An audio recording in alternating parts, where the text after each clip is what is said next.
కులగణన చేసిన ఘనత కాంగ్రెస్ కే దక్కుతుందన్నారు పీసీసీ చీఫ్ మహేష్ కుమార్ గౌడ్. 56% ఉన్న బీసీలకు 42% రిజర్వేషన్లు ఇచ్చామన్నారు. సీఎం రేవంత్ రెడ్డి పేరుకే రెడ్డి అని, ఆయనకు అన్ని కులాల ప్రతినిధిగా చూస్తామన్నారు. అసెంబ్లీలో ఆమోదించిన బిల్లును 9వ స్కెడ్యూల్లో పెడితేనే రాజ్యాంగ రక్షణ ఉంటుందన్నారు మహేష్ కుమార్ గౌడ్. ఇప్పుడు కావలసింది చేయవలసింది బీసీని చెప్పుకునే మోడీ చేతుల్లో ఉంది. బీసీ నాయకుడిగా చెప్పుకునే ప్రధానమంత్రి చేతుల్లో ఉంది. ఇలా రాష్ట్రంలో లోకల్ బాడీలు 47% మేము ఇస్తాం. విద్యా ఉపాధిలో రావాలంటే కేంద్రంలో మార్పు రావాలి, చట్టం రావాలి, 9th షెడ్యూల్లో చేర్చాలి. ఆ చేసే ప్రక్రియ ఇలా కేంద్ర ప్రభుత్వంలో ఉంది.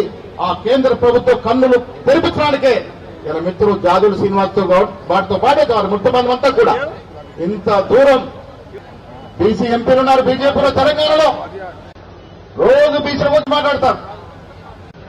ఇక్కడికి మాత్రం రాలే, ముఖం చాటేశారు. తప్పేముంది? మోడీకి ఏమైనా వ్యతిరేకం అయితే మోడీకి డిమాండ్ చేస్తా ఉన్నాం. కనువిప్పు కలిగే విధంగా ఒక ధర్నా చేస్తా ఉంటే వచ్చి వారు కూడా సంఘీభం తెలిపే అవకాశం ఉండి ఎందుకు ముఖం చాటేస్తున్నారు? ఖబర్దార్ బీసీల గురించి బీజేపీ నాయకుడు రేపటి మాట్లాడితే అడగాలి. మా న్యాయమైన డిమాండ్ కోసం మేము ఢిల్లీ పరిగెత్తే మాతో రాని వాళ్ళు మీరు బీసీల గురించి మాట్లాడే మీకు హక్కు ఎక్కడిదని అడగాల్సిన అవసరం ఉంది. వాళ్ళ అన్ని పార్టీలు మొసలు కన్నీరు కారుస్తా ఉన్నాయి.